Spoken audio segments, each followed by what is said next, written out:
right, here we are back again on the Sort of Sports podcast, and today we got a big episode with the NFL mock draft going to be the main part of this episode. I got a couple things I want to run through first, so let's start off with the NBA. What I have written down is, for being really honest, I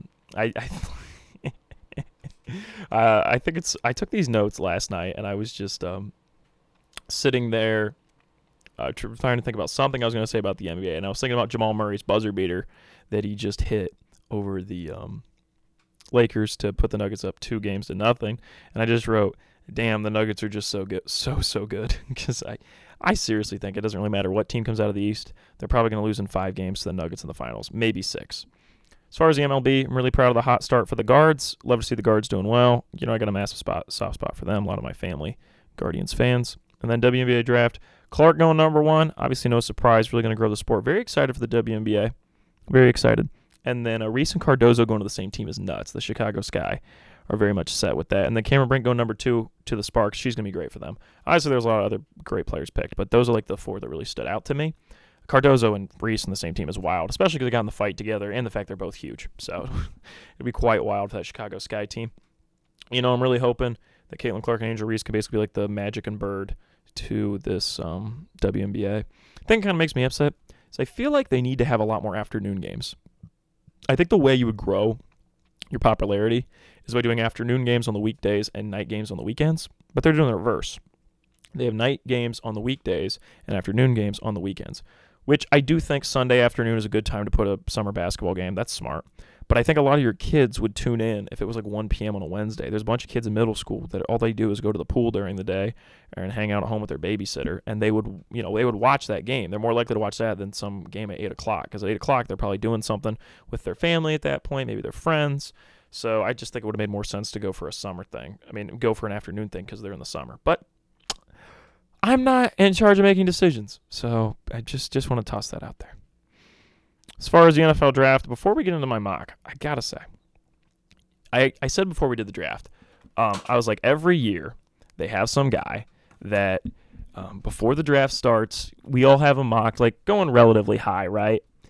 And then all of a sudden there's these draft reports come out, and it's like, oh, coaches love his talent, et cetera, and all this stuff starts coming out. It's like, oh, maybe he's going to go top 5. It happens every single year. Every single year it happens.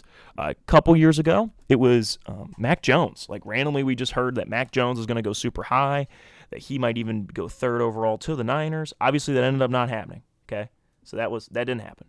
Then, year after that, that was a quarterback class. It wasn't very good. But even then, we still heard, like, Malik Willis hype, which, good thing no one bought into it. Goodness. He's obviously not very good, but we heard Malik Willis hype. And then last year, it was Will Levis. No, sorry. I skipped over the Zach Wilson year. So, like, Zach Wilson wasn't going to go, like, top 10. It was, like, Trevor Lawrence was going to be the first quarterback to probably field second. Then, magically, Zach Wilson became in there, too. So, like, Zach Wilson and Mac Jones both had that go on. I think Zach Wilson would be a better example because he actually did end up going super high. What I'm saying is there's always this one quarterback that goes super high and then usually doesn't pan out. And like Will Levis was super hyped up, and then he didn't get drafted that high. And then we're verdict is still out on him. I like the way he's trending, but you know, I just think it's interesting. There's always a quarterback that gets hyped up super pre-draft. And I put my bet that it was going to be Bo Nix. And it ended up being J.J. McCarthy, which really scares me because I really like J.J. And I think J.J.'s going to be really good if he's drafted by the correct team. So it very much concerns me that he's getting all this pre-draft hype because I didn't want him to get that. I didn't want him to get a bunch of pre-draft hype because I feel like that's the quarterback that always gets that crazy pre-draft hype. It always seems to hurt them. And we just saw Zach Wilson get dealt to the Broncos. Like it always seems to hurt them. I'm very concerned. As far as NFL jerseys go, we got a lot of new redesigns. I love the fact the Browns went with the white face mask. Couldn't be happier with that. I think it's a great look for them. Obviously, I end up watching a lot of Browns games because a lot of my buddies are Browns fans. So super happy that they did the white face mask. As far as the best jerseys, I think the Lions had the best rebrand. Love how basically the look right now in jerseys is to have style but simplicity. Don't oversimplify it. If you oversimplify it, you just look bland, like the Colts. I know it's a classic look, but it's too too oversimplified, too bland. But if you do too much, you could ruin a potentially really good look, like the Rams. The Rams jersey would look excellent if they didn't do so much. Like, they did way too much in those jerseys and just completely ruined those jerseys. So you got to find a balance, and I think, to be perfectly honest, like, just to be frank, like, I think the Lions absolutely nailed it. Like, they went simple yet stylish, and that's exactly what I'm looking for the Panthers to do. If we redo our jerseys eventually, we probably should redo our jerseys eventually. It's kind of needed, but we'll see. I think it'd be nice to have a black jersey. I think black helmet would just completely make the Panthers look a lot better. Just a black helmet would really benefit us, but whatever. Lions definitely had the best rebrand. Really like every jersey they have. I think the Texans rebrand is definitely better.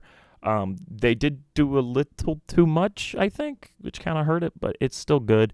Broncos, they just needed to make their color scheme a bright orange and a bright blue, and they didn't do that. They stuck with the dirty orange and the navy blue, and I just don't think there's a lot of contrast there. I don't think it pops at all. The jersey design is fine. It's a little bland. I mean, it's better than what their jerseys were, which are some of the worst in the league, but now they're probably still bottom 5. Being serious. They might be fifth like the best out of the bottom 5, but, Then Jets redid their jerseys. They did very well, and I'm trying to think if there's another one that I'm forgetting. They redid their jerseys, right? No, that's all of them. I got them all covered. For as far as worst jerseys in the league, it's the Titans and the Commanders. Those are the worst two, easily. They're really bad.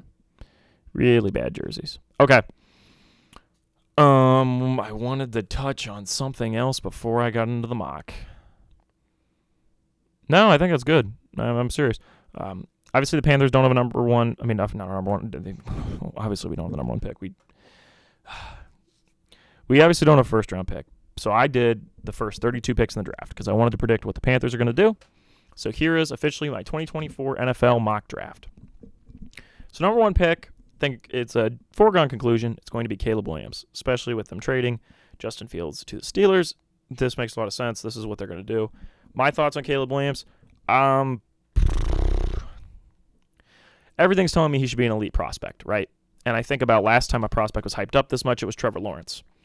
I think there was actually a little bit less hype around Joe Burrow, just because even though Joe Burrow had one of the greatest college football seasons of all time, it was one season, right? Whereas Trevor Lawrence has been hyped up since high school. So Caleb Williams is that same type of way. So Caleb Williams reminds me a lot more of Trevor Lawrence. If it was more like Joe Burrow, I think I'd have more faith. Jaden Daniels to me is more like Joe Burrow, not just because of the LSU thing, but it's like you had a year and you just popped off randomly. Are we sure you're going to be able to sustain this? Joe Burrow obviously did.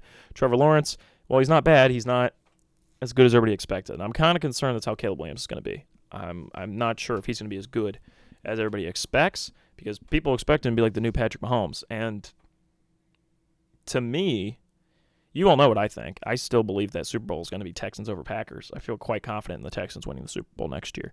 I think C.J. Stroud is going to be, it's him and Mahomes, I think, are going to be the two best quarterbacks in the league by the end of next year, and that'll be pretty clear. I just tweeted out yesterday that should be the opener, is Chiefs versus Texans. That would be like absolutely gangster if that was the opener of the NFL season for 2024. I think people would love that. But I don't see Caleb Williams being on the level of C.J. Stroud or Mahomes, which I think is kind of low-key what's expected, which is insane, I will admit, for number one pick. But it'll be interesting to see how things turn out. He does have the Bears really set themselves up well for him, so it'll be very intriguing to see what happens there. Also, the name thing, right? Like, Caleb Williams isn't an elite name. You want to talk about guys who have elite names, like Chop Robinson, elite name. Jackson Powers Johnson, good name. Cooper DeJean, decent name. Jared Verse, great name. Brock Bowers, good name. J.J. McCarthy, good name. Dallas Turner, great name. Joe Alt, not as good of a name. You know, you get those really nice names. It really makes me believe in you more. Let's get to the number 2. For those of you who don't know what I'm talking about, the names. Think about the best athletes of all time. A lot of them have interesting names, right? There's not too many. People make jokes. If LeBron James's name was, George Jameson, he probably wouldn't be as good as basketball just because his name's LeBron James. It's just like, it adds like a special aura having a special name. It is completely hokey and a completely made up thing, but I think it's funny to talk about. Because like Michael Jordan, even that's like I guess it's like a little more generic. It's not as generic as Caleb Williams. Caleb Williams is like It's an auto-generated player on Madden's name, not the number 1 pick. Crazy. All right, number 2, I guess Tom Brady. Tom Brady's GOAT, and his is pretty bland, so I will say. Number 2 pick overall. Kami's got it. So the big talk here is that Jay Daniels is going to go too. I think it's all smoke. I think they want Drake May. I think it is a much more Washington pick to go with the riskier. I don't want to say riskier. I actually think maybe Jay Daniels is riskier because he's older and they're not sure if it's sustainable. Whereas Drake May's got all the physical tools and they like that. And I also think they're the commies. They don't like the fact that Jay Daniels doesn't really want to go there. That's all the reports we're getting. And I think they're afraid of that. They're trying to get a new look for the organization. You go for Drake May, who's going to fit that organization. He's just going to be a big smile, happy to be their guy from the jump. I think they like that. I think they go Drake May tomorrow night. Number 3 overall. Also, I don't have a single trade in the first round. I think there's a lot of chances for trades. I'm very curious to see if the Vikings try to pull the Texans and do some crazy stuff on draft night. Very intrigued. But I don't have any trades in here because I don't want to predict one and then screw everything up when I feel like there's a chance we don't get any. Well, actually, I don't think there's a chance we don't get any. I want to rephrase it. We will get some. I just don't want to. I don't feel confident enough in predicting one. So number 3 overall, we get the Patriots. They're getting Jaden Daniels. You guys have heard me talk about before. My quarterback ratings for this draft are Jaden Daniels, J.J. McCarthy, Caleb Williams. I think those are the best 3. I actually should take that back. I do think Caleb Williams is 2 and J.J. McCarthy is 3. But I just want to make it clear to you guys how good I think J.J. McCarthy is going to be. I think he's actually going to be really good. But those are the 3 I think are going to be franchise-level quarterbacks. Jaden Daniels, I feel this way because I think he's going to the Patriots. I will admit to you right now, if he goes to the Commanders, he no longer is my number 1 ranked. I don't have faith in the Commanders. I have a lot of faith in this Patriots team. I like their new coach. I think just because growing up, Patriots are really good. I think I have a lot of faith in the organization. But I also feel like this is the draft they want to nail. And I think if they really like Jane Daniels as much as we're getting reports as they do, I think he is going to be an elite talent for them in a division that I think is getting worse. I think the Jets are going to be pretty good next year. The Dolphins are going to be the same. Bills are going to be worse. So it'll be interesting to see what they can do with Jaden Daniels. I really love Jaden Daniels. I understand he jumps into people. He plays crazy. I get all that. But I also think his talent is kind of undeniable. So I would love to see what Jaden Daniels can do. I really have high hopes for the kid. Number 4 pick, the Cardinals. They're not trading this. They're getting Marvin Harrison Jr., possibly the best prospect in this draft. Their new Larry Fitzgerald. This makes this Cardinals team very exciting. If they're not any good next year, I think you see them make a move off of Kyler Murray or try to replace him. I don't think that should be necessary, though. I think Kyler Murray looked good last year when we saw him. I think this team could be very sneaky in the NFC West and really take off and pop up from being a team that had one of the worst records in the NFL to being a potential division winner, genuinely. It's probably that division's real tough, though, because really the only bad team there is the Seahawks. We'll talk about the more Seahawks later. But maybe the Cardinals legitimately make the playoffs next year. I really enjoy the roster they've constructed. I got to give them some credit. I think Marvin Harrison Jr. is going to be a great pick for them. Number 5, Chargers. I have them going with Malik Neighbors. As much as I would love to predict that Harbaugh makes the trade and gets Justin Jefferson and the number 5 overall pick he gives up the number 5 overall pick and Justin Herbert to get Justin Jefferson and the 11 pick. As much as I would love to predict that, I'm not going to do it because I don't know if Harbaugh really can pull off that. Actually, no, he'd get the 5 pick. I took that back. So, yeah, he would get Justin Jefferson in the 5 pick. Vikings keep the 11 pick, and they get Justin Herbert. Maybe there's other future picks involved or whatever.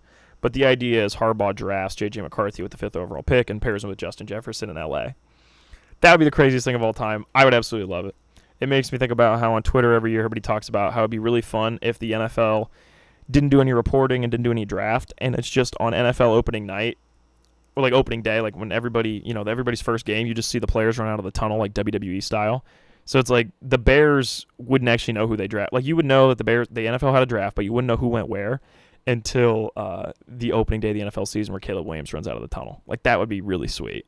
But they'll never do it because they get, money from the draft, and then they get clicks for the, people reporting in the off season, guys working out. They're never going to do it, but it would be really cool. It's a fun idea to live in. It's really a fun idea. But anyways, Chargers, I have them going with Malik Neighbors. They desperately need a wide receiver. This just makes a lot of sense. Neighbors is really good. The thing is with Neighbors is like he is a little. I feel like these LSU receivers, obviously they're gangbusters. As of late, LSU just pumps out elite wide receivers. But what I do find intriguing is the fact that this is a really stacked wide receiver class, and I really like Brian Thomas Jr. We'll talk about where I have him going later, but I honestly wouldn't be shocked if he ends up being better than Malik Neighbors. But Malik Neighbors is the one that's most likely going to be taken here. I don't see them taking Brian Thomas Jr. in the top 10. I just don't. Rome Odunze and Neighbors going to go above him. That's the way it is. But me personally, I really like Brian Thomas Jr. He's 6'4", like 250. He's big. I just think it's interesting. He's exactly the type of guy that the team I have taking him needs. So, number 6, there's interest here if the Giants are going to get a quarterback. I think they wait another year. I think they snag Rome Odunze. They recognize they need wide receivers. They get one. They're going to see if they can make it work with Danny Jones. Won last year. If not, next year will be the year they go and snag a quarterback. Hopefully they don't get Shedeur Sanders. I don't want him to have to go through that. Number 7, we got the Titans picking. They're getting Joe Alt. This is a very Titans pick. They kind of just need best player available. He is, and not too much here from the Titans. Probably be a franchise lineman that's very good. Number 8, Falcons. I have them taking Dallas Turner. They're definitely going to go defense here. Some people have him mocked to get a wide receiver. I don't think that's the case. Dallas Turner, to me, is probably the pick. An elite edge rusher.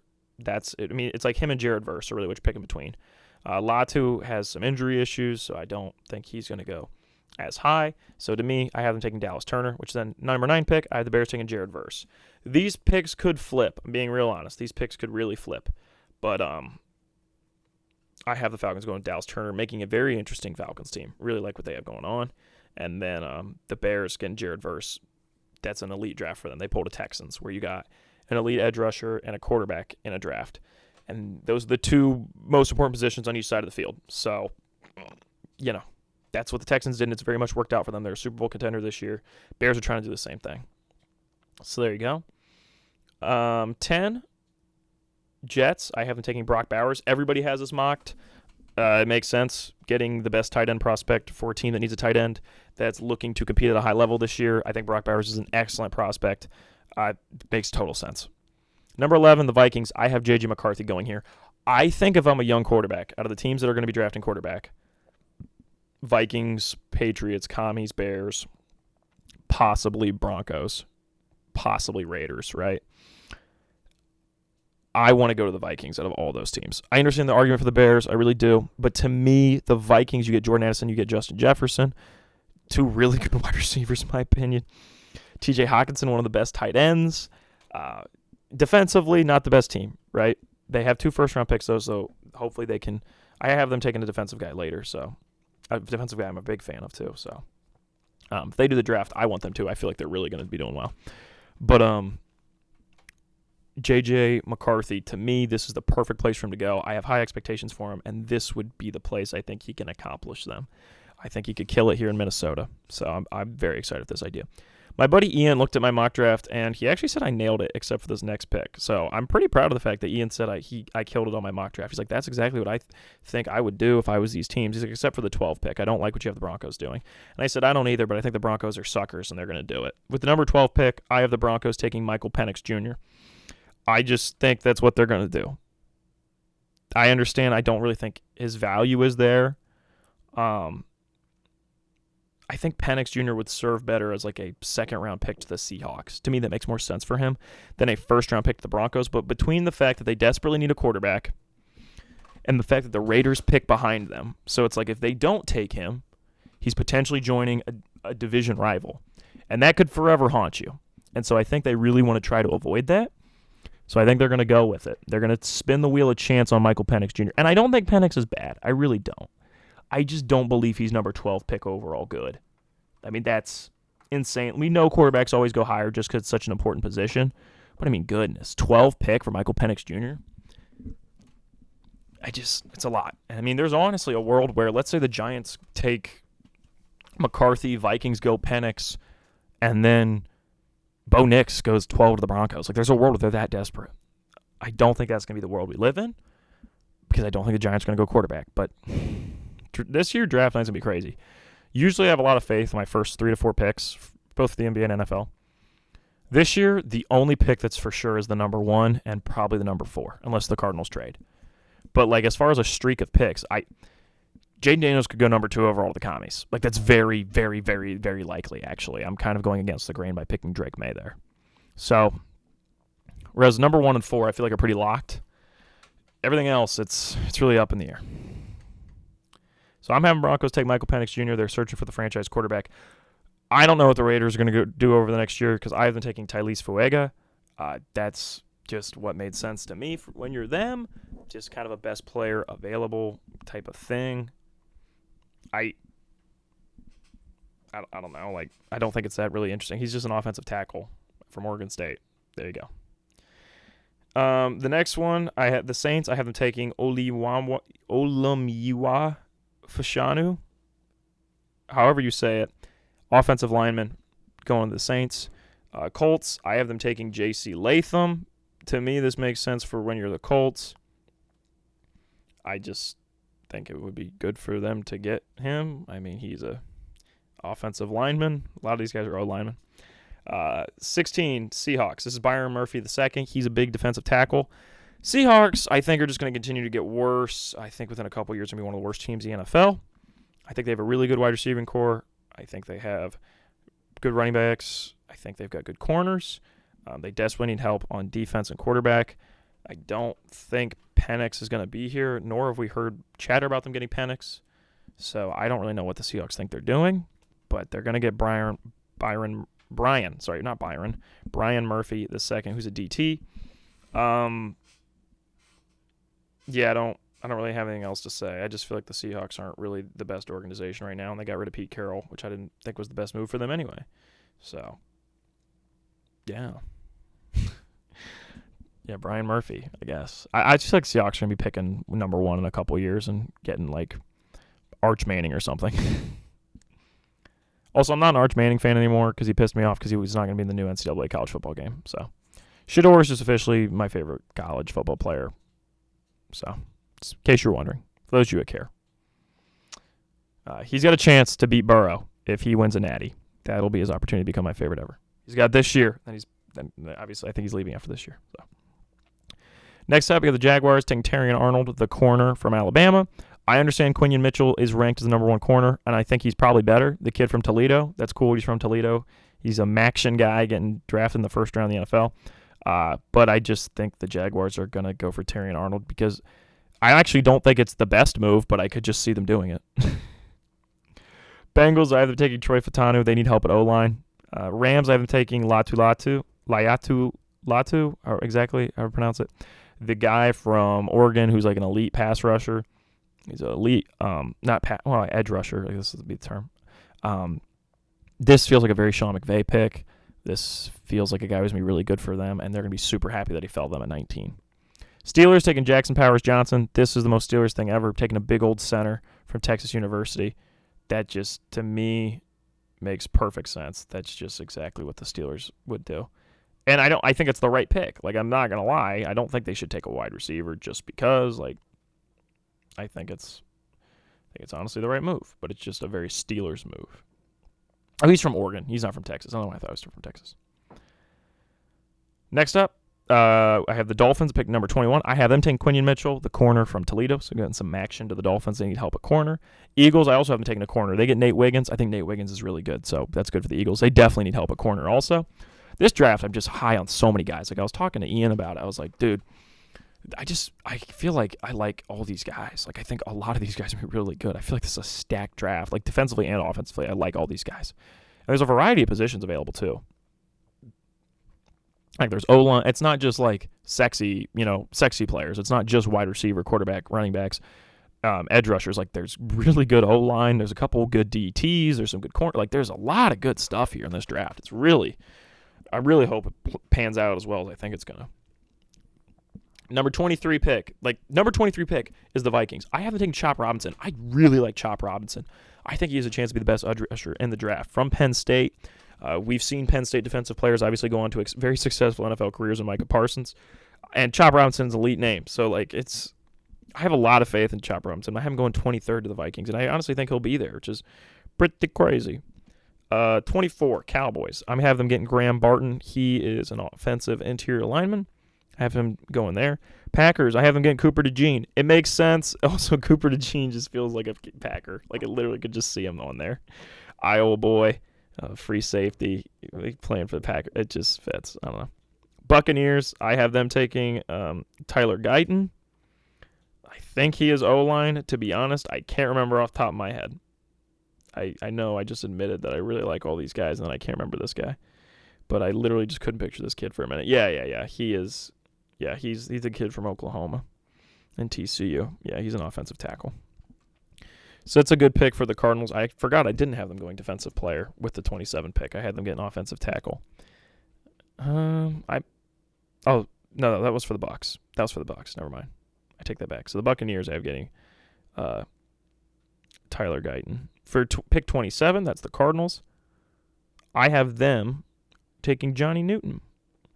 Johnny Newton, for those of you that don't know, he is from Illinois University, actually. So he's a DT for them, so I do have them going defensive. So that makes sense. Cardinals, one offensive, one defensive. And I think that would work out really well for them. Pick 28, the Bills. Genevieve was asking me what I had the Bills taking. I have them taking Brian Thomas Jr. I actually think he can be really good. He's huge. And I think that's what the Bills have been looking for. They need a big guy. And I think they will greatly enjoy having Brian Thomas Jr. to throw to. I have a lot of faith in this kid. Pick 29, the Lions. I have them taking Kool-Aid McKinstry. I can't believe he's still here this late in the draft. I think Kool-Aid could be really good. And he just feels like a Lions player. Lions have to get somebody fun. And I think he would fit very well. And they need corner. So that would work very well for them. Pick 30, Amarius Mims, the offensive lineman. I have him going to the Ravens. I think that would work well for them. Pick 31 is the San Francisco 49ers. I have them taking Jordan Morgan. Jordan Morgan, he's another offensive tackle that just feels like a Niners pick. Nothing too exciting, just kind of standard pick for them. I don't know. Not too exciting. Then let's go on to pick 32, the Chiefs. Guess what? He's still there. Xavier Worthy. I think they're going to do it, and I think it works out quite well for them. And here's the thing, is there's some other wide receivers I think are really good still in this draft. Xavier Legette, Adonai Mitchell, or Adonai, exactly how to pronounce it, I'm not sure. Ladd McConkey, like these guys are all good. I think they're all good receivers. And those guys are going to all go second round. That's pretty crazy. This is a stacked draft for wide receiver. Number 33, my Panthers, the first pick of the second round, first pick of day 2, I have us taking Xavier Legette. He's from South Carolina. I think he's going to be pretty good. I understand the argument about different guys like Ladd McConkey or Adonai Mitchell, but I just think the Panthers are going to see the talent in Legette and go for him. And he's also from South Carolina, and we are a team based in North Carolina. And we're just the Carolina Panthers, not the North Carolina Panthers. So I just think it makes sense. We've leaned into that before by taking Ickey Ekwonu from NC State. That's what I see them doing. And I would be happy with that pick, to be honest.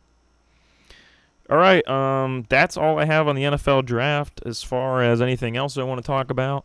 I've been watching Burn Notice. I'm now on season 4. Oh, it's probably like one of the greatest TV shows of all time. One of my favorite shows of all time. It is so special. I enjoy Breaking Bad, but I like Burn Notice more. I enjoy Stranger Things. I like Burn Notice more. And those are shows that are obviously more popular and have more critical acclaim. Burn Notice just really works for me for some reason. There's just something about it that's intangible that I just absolutely love. I got a whole video about it on my YouTube channel. Not this one, like my other one, my Ryan Klinger channel. I'll link it. I'll just link my channel in the description. If you're interested in watching the video, I only have 5 videos up, so you'll see it right there. It's just, I think it's called Burn Notice, more like Burn Fuel, because it's gas or something like that. I break down why it's so good, and that was when I was watching the first season. Now I'm 2 more seasons in, and it's just such an elite show. I love Burn Notice. It is. At some point, we're gonna do a whole podcast just talking about it. As far as the other YouTube channel, I'm across 300 subscribers, which is pretty hype. So, if you listen to this podcast and you don't subscribe to that, I would be very surprised because it's like more than 4 times the amount of subscribers. It's like 5 times the amount of subscribers I have on here, so it's pretty crazy. That's been a good time. But yeah, chances are if you're subscribed to this, you're probably subscribed to that. So, if so, I appreciate it. If not, don't worry about it. If you have no interest in anything other than the Sort of Sports podcast, it's genuinely no worries. It's cool. But yeah, so I think that's it from me. Me and my roommate watched a lot of Community lately, and as a massive Donald Glover fan, I've been loving it. One of my favorite actors of all time. Maybe just flat out my favorite actor of all time. I don't know. He's up there. Truly is. And just one of my favorite celebrities in general. If I got to meet a celebrity, he's definitely my top pick. He would be pretty awesome. And I love Childish Gambino, my favorite rapper of all time, and probably my favorite artist. It's like him and Bruno Mars in an ultimate showdown to the death for my favorite artist ever. And he's apparently dropping new music soon, so I'm very, very excited for that. Kanye is going to be one of the songs, which is going to be absolutely crazy. So that'll be fun. 2 new albums from Childish Gambino coming out. And then he's probably going to retire the Childish Gambino brand, but he keeps saying that. Hopefully he doesn't. Who knows? But very, very excited. So, all right. I think that's all from me. This was really fast because I got to go get a haircut, so I have to keep this one moving. But hopefully you enjoyed how precise it was. All right. See you all on the next one. Enjoy the NFL draft. You guys know I love NFL draft.